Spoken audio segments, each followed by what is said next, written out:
Umoja wa nchi za Ulaya umetaja kuhuzunishwa na vifo vilivyotokea Oktoba 29, 2025, hivyo imetaka serikali ya Tanzania kukabidhi miili iliyofariki kwa ndugu zao. Lakini kabla hatujaendelea, nikukumbushe tu kama haujalike usisahau kulike, kucomment, lakini pia usiache kusubscribe ili usipitwe na habari kemkem za ndani na nje ya nchi kila siku.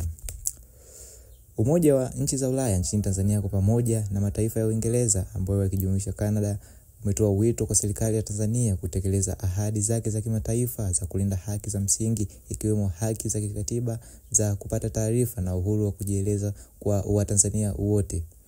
Haya yameelezwa kupitia tamko la pamoja lilotolewa na Umoja wa nchi za Ulaya hii leo Disemba 5, 2025, likirejelea tamko la mwakilishi mkuu wa Umoja wa Ulaya na tamko la pamoja la mawaziri wa mambo ya nje wa Canada, Norway pamoja na Uingereza lililotolewa Oktoba 31, 2025 kuhusu uchaguzi mkuu wa Oktoba 29, ambapo tamko hilo limeeleza kuwa umoja huo wa Ulaya umehuzunishwa na vifo na majeruhi wengi waliotokana na matukio ya uchaguzi mkuu.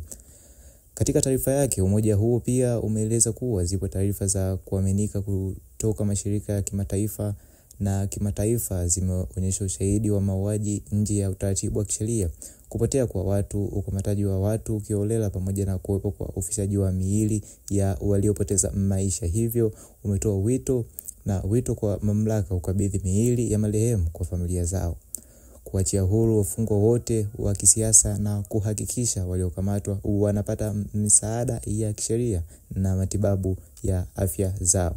Kwa upande mwingine, umoja huo umetoa wito kwa serikali ya Tanzania kufanyia kazi mapendekezo yaliyotolewa katika ripoti ya awali ya waangalizi wa uchaguzi wa EU na SADC zilizotoweka bayana mapungufu yaliyojiri wakati wa uchaguzi.